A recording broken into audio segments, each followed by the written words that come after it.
kami dari kelompok Hegel akan mempresentasikan analisis film Ride or Die 2021. Kami menggunakan 3 pilar utama.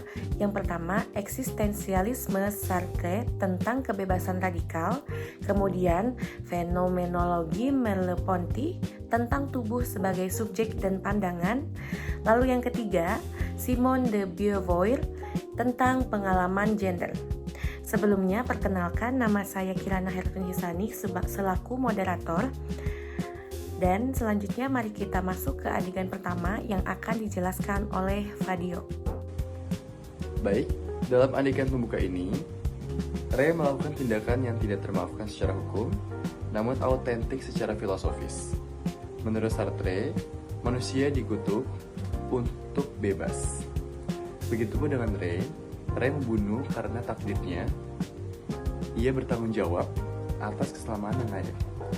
Perhatikan bahwa Ray tidak terlihat ragu, itu adalah bentuk dari autentisitas. Ia menciptakan nilai sendiri di atas norma sosial.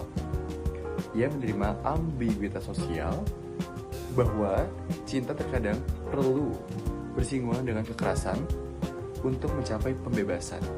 Begitu. Poin yang menarik ya dari Fadio, jadi kita bisa melihat bahwa pembunuhan ini bukan sekedar tindakan kriminal, melainkan deklarasi kebebasan Ray yang sangat radikal demi orang lain. Nah, namun kebebasan itu tentu meninggalkan jejak fisik yang nyata ya. Nah, untuk melihat bagaimana tubuh Ray merespons pilihan radikal ini, mari kita simak penjelasan dari Dea tentang adegan ini.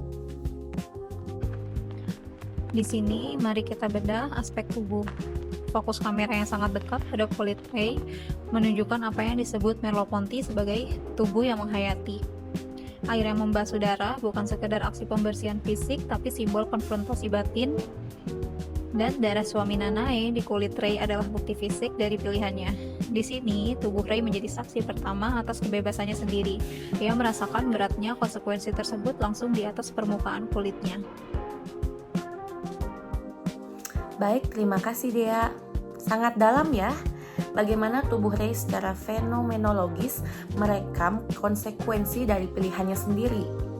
Nah, jika tubuh Ray ini menjadi saksi atas tindakannya, maka tubuh Nanae justru menjadi saksi atas penderitaan masa lalunya. Nah, selanjutnya, kemudian ya, Nurul akan menjelaskan bagaimana trauma tersebut terpeta dalam tubuh Nanae. Silakan Kak Nurul. Tubuh Nanae yang penuh dengan memar adalah sebuah arsip penderitaan. Dalam fenomenologi, tubuh bukan hanya alat tetapi juga tempat memori menetap. Luka-luka ini adalah bahasa yang tidak bisa disangka lagi. Ketika Ray menyentuh memar tersebut, terjadi interkorporealitas. Ray tidak hanya melihat luka sebagai objek medis, tetapi ia merasakan penderitaan yang dirasakan oleh Nanae sebagai subjek. Respon Ray yang ingin membalas dendam menunjukkan bahwa luka di tubuh Nanae telah berpindah menjadi dorongan eksistensial bagi Ray sendiri. Terima kasih. Yap, benar sekali ya. Tubuh itu memang ternyata tuh bisa menyimpan ingatan yang lebih jujur daripada kata-kata. Nah, hubungan antara kedua tokoh ini sangat berkembang dari sekedar rasa kasihan menjadi sebuah ikatan korporeal yang dalam. Nah, puncak dari hubungan emosional dan fisik ini terjadi di rumah kayu. Nah, yang ini nih yang akan dianalisis oleh Belen dari sudut pandang queer. Silakan. Adegan intim yang panjang ini adalah inti dari perlawanan queer dalam film ini. Setelah bertahun-tahun tubuh Nanae dikuasai oleh kekerasan laki-laki, intimasi dengan Ray menjadi ruang untuk merebut kembali agensi. Dan ini juga sesuai dengan pemikiran Beauvoir tentang melampaui limitasi gender. Seksualitas di sini bukan hanya tentang kenikmatan, tapi tentang penyembuhan etis. Dan dialog mereka di tengah hubungan intim mengungkapkan kejujuran batin yang paling dalam, sebuah kepastian mutlak yang muncul dari kerentanan fisik yang sangat komprehensif, Belen. Jadi, melalui intimasi ini, mereka sebenarnya sedang menyembuhkan diri dan melawan dominasi yang selama ini menekan mereka. Nah, namun setiap pilihan bebas pasti menemui ujungnya dalam realitas sosial. terakhir nih dari Kak Cynthia akan menutup presentasi ini dengan membahas adegan penangkapan dan kesimpulan besar kita. Silakan. Di akhir film, saat Ray menyerahkan diri, kita melihat puncak dari perjalanan eksistensialnya. Ia juga nggak lari karena lari berarti menyangkal tindakannya. Dan dengan menerima borgol, ia mengukuhkan identitasnya sebagai individu yang bebas. Dan sebagai kesimpulannya, Rat Orde itu membuktikan bahwa tubuh adalah medan tempur antara penindasan dan kebebasan.